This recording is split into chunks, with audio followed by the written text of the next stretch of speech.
Xàbia està situada al vèrtex llevantí que separa els golfs de València i d'Alacant. Un territori costaner amb una àmplia façana marítima de més de 20 quilòmetres de llargària. L'extens litoral es caracteritza per la imponent barrera calcària dels seus penya-segats. Una barrera que es trenca amb l'ampla badia de Xàbia i amb la del Portitxol, més menuda. Aquests dos espais han estat els protagonistes principals en la història dels contactes i les relacions marítimes de Xàbia. La badia està abrigada dels vents i els temporals de tramuntana i mestral. I al sud-oest, el Cap Prim i la Cala Sardinera protegeixen les embarcacions dels vents de component sud i sud-est. Els calats segurs d'aquests espais, amb profunditats que permeten l'ancoratge de qualsevol tipus d'embarcació i l'existència d'aigua dolça, han facilitat que l'arribada de naus a Xàbia hagi estat important i nombrosa des de finals de la prehistòria fins als nostres dies.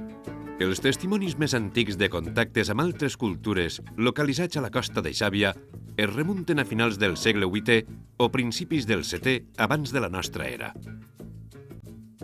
No obstant això, va ser a partir del segle III, abans de la nostra era, tot just a l'inici del procés de romanització, quan els contactes de Xàbia per via marítima es multiplicaren afavorint així l'activitat comercial de la zona. Al llarg d'aquest ample període, el principal producte importat va ser el vi. Així ho indiquen les àmfores trobades. Alguna peça excepcional, com la infundíbula d'origen etrusc del segle VI abans de la nostra era, localitzada al Cap Prim, demostra la importància de les elits locals iberes. A partir dels primers segles de l'Imperi Romà, es diversificaren els productes i les àrees de procedència. Vins, saladures i oli de la Bètica, la Tarraconense i, en menor mesura, d'altres llocs com la península Itàlica, la Gàlia o la zona oriental de la Mediterrània.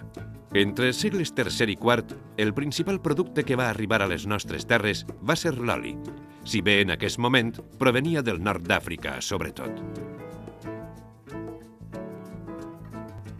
Ateses les troballes submarines, s'han pogut diferenciar distintes zones d'ancoratge a la costa de Xàbia: el Tangó, l'Arenal, el Cap Prim i el Portitxol.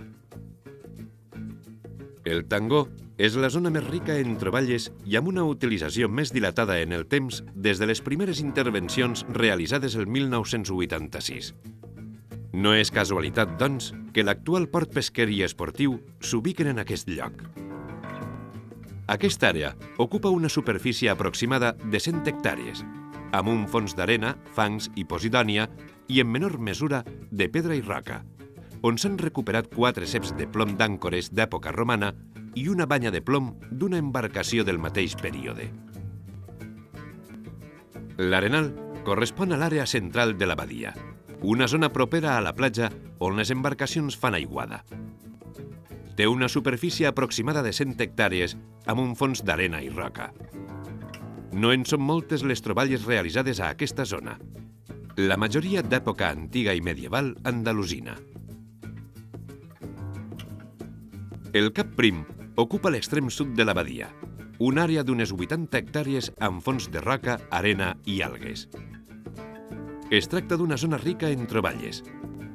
Des que es va començar a estudiar, l'any 1988, s'hi han trobat principalment materials d'època romana clàssica i tardana. S'han localitzat també restes d'àncores romanes, un arganeu, un llast de plom i diferents elements d'un derelicte. Finalment, al llarg de la història, el Portitxol ha estat una important àrea per a l'ancoratge d'embarcacions. La zona ha estat objecte de diferents actuacions des de fa 20 anys i és, després del Tangó, la segona més rica en troballes submarines amb materials que revelen contactes en un període que va entre els segles VIII i V abans de la nostra era.